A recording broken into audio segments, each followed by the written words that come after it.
નમસ્કાર મિત્રો, web Gujarati news YouTube ચેનલમાં આપનું ફરીથી એક વખત હાર્દિક સ્વાગત કરીએ છીએ। ગુજરાતમાં હવામાનને લઈને આ સમયના સૌથી મોટા અને ચિંતાજનક સમાચાર સામે આવી રહ્યા છે। જો તમે પણ ગુજરાતમાં રહો છો તો આગામી કેટલાક કલાકો તમારા માટે ખૂબ જ મહત્વપૂર્ણ સાબિત થઈ શકે છે। હા મિત્રો, લાઈવ સેટેલાઇટ મેપમાં સ્પષ્ટ જોઈ શકાય છે કે ગુજરાત પર એક અત્યંત શક્તિશાળી અને નવી વરસાદી સિસ્ટમ સક્રિય થઈ ચૂકી છે। આ સિસ્ટમ અસરથી કયા જિલ્લાઓમાં આભ ફાટશે અને જાણીતા હવામાન નિષ્ણાત અંબાલાલ પટેલે શું ભયાનક આગાહી કરી છે તેની સંપૂર્ણ લાઈવ માહિતી આપણે આ વિડીયોના નકશા સાથે જોવાના છીએ। તેથી વિડીયોને અત્યારે જ લાઈક કરી દો અને છેલ્લે સુધી જોડાયા રહેજો, તેથી તમને આગામી કેટલા કલાકો તમારા ઉપર ભારે વરસાદ પડી શકે છે અને કયા જિલ્લાઓમાં રેડ એલર્ટ, ઓરેન્જ એલર્ટ આપવામાં આવ્યું છે એની વાત પણ કરીશું। ખાસ કરીને અત્યારે સ્ક્રીન પર દેખાઈ રહેલા આ સેટેલાઇટ મેપ પર નજર કરીએ તો અરબી સમુદ્ર અને બંગાળની ખાડીમાં એમ બંને તરફથી ભેજવાળી પવનો સીધા ગુજરાત તરફ આગળ વધી રહ્યા છે। આ પવનોના કારણે લો પ્રેશર એરિયા અને મોચુઅર અને રેખા બહાર ગુજરાતની ઉપરથી પસાર થઈ રહી છે, જેના કારણે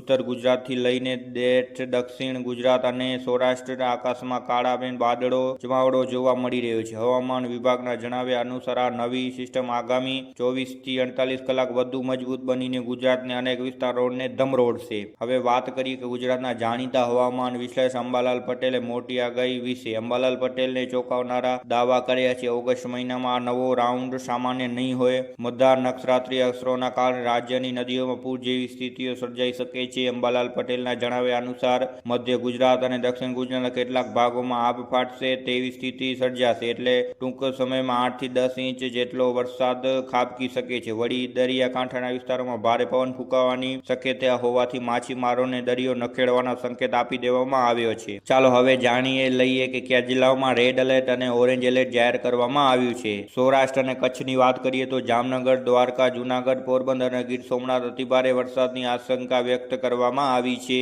દક્ષિણ ગુજરાતની વાત કરીએ તો વલસાડ, નવસારી, સુરત અને ભરૂચમાં મેઘરાજાની તોફાન બેટિંગ થઈ શકે છે તેવી આગાહી કરવામાં આવી છે। મધ્ય અને ઉત્તર ગુજરાતની વાત કરીએ તો અમદાવાદ, ગાંધીનગર, વડોદરા તેમજ બનાસકાંઠા, સાબરકાંઠા વિસ્તારોમાં ગાજવીજ અને તીવ્ર વીજળીના કડાકા ભડાકા સાથે મધ્યમથી ભારે વરસાદની પૂરેપૂરી સંભાવના વ્યક્ત કરવામાં આવી છે। આ વિસ્તારોમાં નીચાણવાળા ભાગોમાં પાણી ભરાઈ જવાની શક્યતા હોવાથી વહીવટી તંત્ર પર પૂરેપૂરું એલર્ટ મોડ પર આવી ગયું છે। વહીવટી તંત્ર પણ આ લઈને એકદમ ચોંકાવનારું થઈ ગયું છે અને આગામીના દિવસો ભારેથી અતિભારે જવાના છે, કારણ કે મેઘરાજા ભૂકા કાઢવાના છે। વીજળીના કડાકા ભડાકા સાથે વરસાદની બે નવી સિસ્ટમ સક્રિય થતા ગુજરાત ઉપર ફરી એકવાર સંકટના વાદળો છવાઈ ગયા છે। ખાસ કરીને વલસાડ અને સુરત આ વિસ્તારોમાં ભારે વરસાદની શક્યતા રહેલી છે, કારણ કે આગામી દિવસોમાં પણ આ વિસ્તારોમાં જ પૂર જેવી સ્થિતિ સર્જાવાથી ફરી એકવાર પણ આવા જ થઈ શકે છે। એટલા માટે સાવધાન રહેજો અને સુરક્ષિત રહેજો।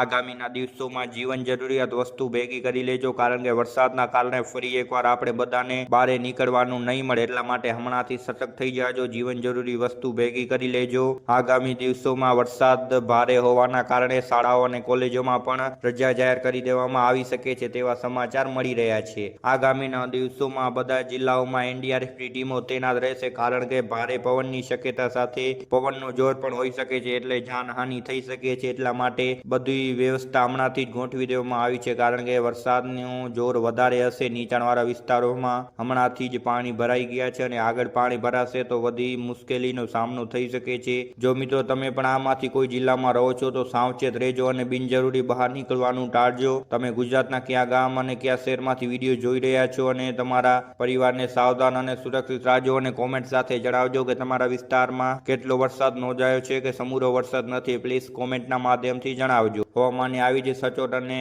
પડે લાઈવ અપડેટ સૌથી પહેલા મેળવવા માટે અમારી વેબ ગુજરાતી ન્યૂઝ યુટ્યુબ ચેનલને સબસ્ક્રાઇબ કરી દેજો, જેથી સૌથી પહેલા તમને અમારા ચેનલની માહિતી મળી શકે અને નોટિફિકેશન મળી શકે। તમને જણાવ્યું કે આગામીના 24 થી 48 કલાક ગુજરાત ઉપર ભારેથી અતિભારે રહેશે, એટલે સાવધાન રહેજો અને સુરક્ષિત રહેજો। બહાર નીકળવાનું ટાળજો, જેથી જાનહાનિ ન થાય અને સુરક્ષિત રહી શકીએ।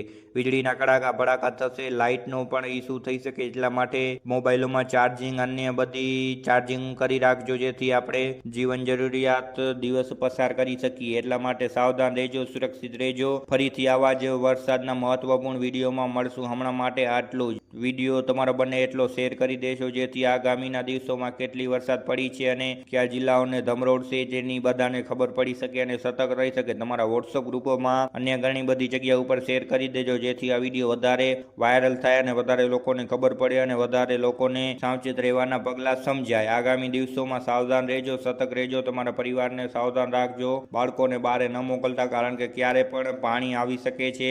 નદી તળાવો બધા હમણાંથી જ ભરાઈ ગયા છે અને આગામી દિવસોમાં વરસાદ આવશે તો તે તૂટવાની શક્યતા પણ રહી શકે. એટલા માટે સાવધાન રહેજો અને સુરક્ષિત રહેજો. ધન્યવાદ.